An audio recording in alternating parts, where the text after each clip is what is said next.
Hello everyone, and welcome back to our tutorial. In this session, we'll continue from where we left off. Just to remind you our hardware setup, we have power and ground connected from Arduino to the breadboard, the push button connect to pin 5, and LED connect to pin 6. Let's begin by connecting the Arduino to the computer using the USB cable that comes in the MT4 kit. We'll start from a basic Blink template, but this time we're doing something new. To make our program respond to push button, we'll need an if block where we can find under the control. We click the little gear icon on the if block and we can add else if section. How does if else block work? The program will check the condition inside the if. If the condition is true, it runs the code inside the if block. If we happen to have an else branch, if all the other conditions are false, it will move to the else block and run that instead. In the previous tutorial, we learned that when the button is pressed, it will return 1. When the button is released, it will return 0. So our first condition should check if the button equals to 1. And the second one should check if the button equals to 0. For that, we can go to the logic section and find equals block. On one side, we put the value from the pin 5, and on the other side, we can find a number 0 or 1.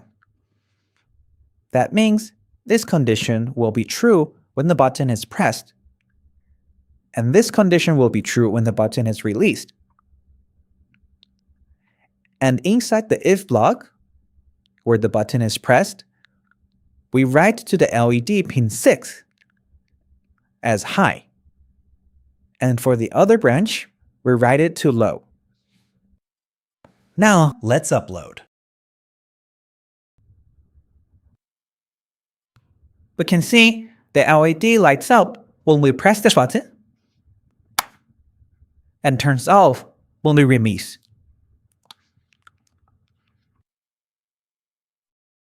Now, I will give you a challenge.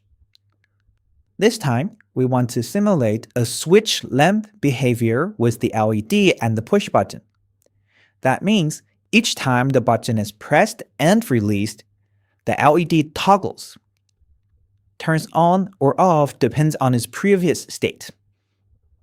We will need 2 extra global variables and 1 local variable. The first global variable is the LED state, which remembers whether the LED is on or off. And another global variable, called previous button state, remembers whether the button was pressed or not during the last loop. We will initialize both variables in the beginning in the setup as false, which will only run once. Then, in the loop, we want to read the current state of the button, and we save it as current button state. Then, in our if branch, we check for new button press, which means we only count the transition from not pressed to pressed. The current button state will check if the current signal is pressed, and the previous button state will check if the immediately last button state is not pressed. That means the button was just pressed. If there is a rising edge, we toggle the LED, where we have the not that will set true to false and vice versa. Then we can update the actual LED pin, which is 6, accordingly. Lastly, we save the current state as the previous button state for the next loop iteration. And this is also how we complete the state change detection.